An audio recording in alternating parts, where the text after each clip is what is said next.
All right, we got some great topics. We'll talk about a local boy. This time for the Washington Capitals, Braden Holtby. He's certainly been the best player for the Caps thus far. Going into Game 7 against Boston, what are your thoughts on him? And are they going to beat Boston or have a legit shot at it? Well, I don't think it comes down to Holtby. He's done his part. And he'll have another great game against Boston, I believe. But at the same time, you know, he's got some forwards on that team that do not come back. Patrick Backstrom, basically blown assignments on those 2 Boston goals on the weekend that if he comes back and he takes his man out, the high man, then it's not even a goal. But it's hard for Brandon to stop everything. So. Yeah, I think, you know, we talk every year. It seems to be a goalie come out and steal a series, and I think it's hope I think he's going to steal that one coming up here, and yeah, he's just doing great. But yeah, like you said, Washington, they're just, I don't know, they're not a solid team. They're definitely not a cup team, and that's. You accidentally said Brandon. You probably meant Braden. Braden, yes. But no, it should be interesting. You're facing the Stanley Cup champions. I know there have been people, pundits that have compared him to Ken Dryden Ken Dryden. You know what? That's a lofty goal because lofty, yeah. But still, he's played well. And he did, Ken Dryden, in his first playoff series, played against the Boston Bruins, so there, of course, are going to be correlations. But he does have a young, promising career, though. Yeah, Ken Dryden had some pretty good players in front of him, too. You know, not a knock against the Washington Capitals, but I don't think they had Serge Savard. I don't think they have Guy Lapointe. I don't think they had Larry Robinson, and Ken Dryden had those guys. So it was pretty good to be a Ken Dryden when you had guys like that in front of you. What about the New York Rangers? We'll talk about the series against the Ottawa Senators there. It was a must-win situation. They came out with a hard-fought 3-2 win. However, the second goal that was scored by the Ottawa Senators is a little controversial. Of course, Neil looked like he kicked it in, but they still allowed the goal. But the other aspect of it is as well as a goalie interference. It looked like he got a stick right in the abdomen of Lundqvist, but yet that wasn't called either. So for a team that actually won the game, it's a little surprising that they'd be upset more than relieved that they got the win, but still they have a cause to be concerned, correct? Some of the officiating this year in the playoffs has just been atrocious, and that last night was a prime example of that. How that's not called is beyond me.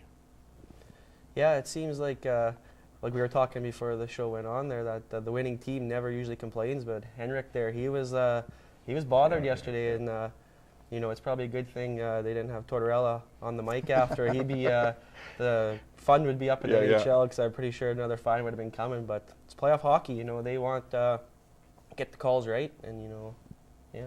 I guess it's a way to fire yourself up too, as well. A way to kind of get you guys motivated. They're going to Game 7 now, back in New York.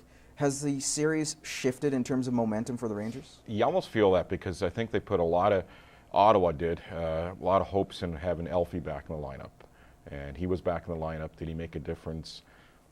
He helped, but he didn't make the difference because they lost. But it'd be interesting to see if Ottawa can respond now and go back to New York and pull off the win. It's going to be tough. Yeah, I think going back to New York, you know, they got Mark Messier in the house there doing the old 94 thing again. You know, he's fist pumping. You know, all this stuff. They're going to have. I think New York's going to win. I think it's going to be a walk. I just. No more Canadian teams left, I guess, after. But we have plenty of them in the draft, so that should be a solace to some. We'll move on to Phoenix and Chicago. Mike Smith, definitely the story, 39 saves. He's been a story all year round, never mind just the playoffs. He's had a great season, has been very quiet in terms of the media hype towards this guy. But you're starting to see it build. They're now taking on the Nashville Predators. Certainly, you have to say, he is the guy that is the reason why Phoenix is in the second round. And Phoenix really got him for nothing. Tampa Bay gave up on him, just basically sent him to Phoenix. And Phoenix was looking for a goalie. Welcome Mike Smith. So you think Tampa Bay's sitting there going, yikes, we let one get away. Yeah, for sure. We were just talking about Roberto Luongo maybe going to Tampa, and Mike Smith, they kind of just pushed him away. Yeah, he's been another one of those goalies going to steal a series, and did. And yeah, he's... You look a lot through the whole Phoenix lineup, they have guys that have been cast offs from other teams. Mike Smith's one, you know. You look at Ray Whitney, he's another one that's a cast off. People think the Wizards too old, and all of a sudden in Phoenix, Dave Tippett's done a great job with a whole bunch of cast offs, put them together, played a simple, hard-nosed hockey game, and now they're moving on. Yeah, they're taking on the Nashville Predators. Another goalie that's been hot is Pekka Rinne. That's going to be a great battle, and I think that's the series to watch. Would you guys agree? Oh, I think so. Yeah, you look at it, first round's been amazing. You know, you have Detroit out, you have Vancouver out, you have Pittsburgh out. All three of the top teams you thought them could go deep in the playoffs. All of a sudden, the new powers are the likes of maybe Philly, maybe Nashville.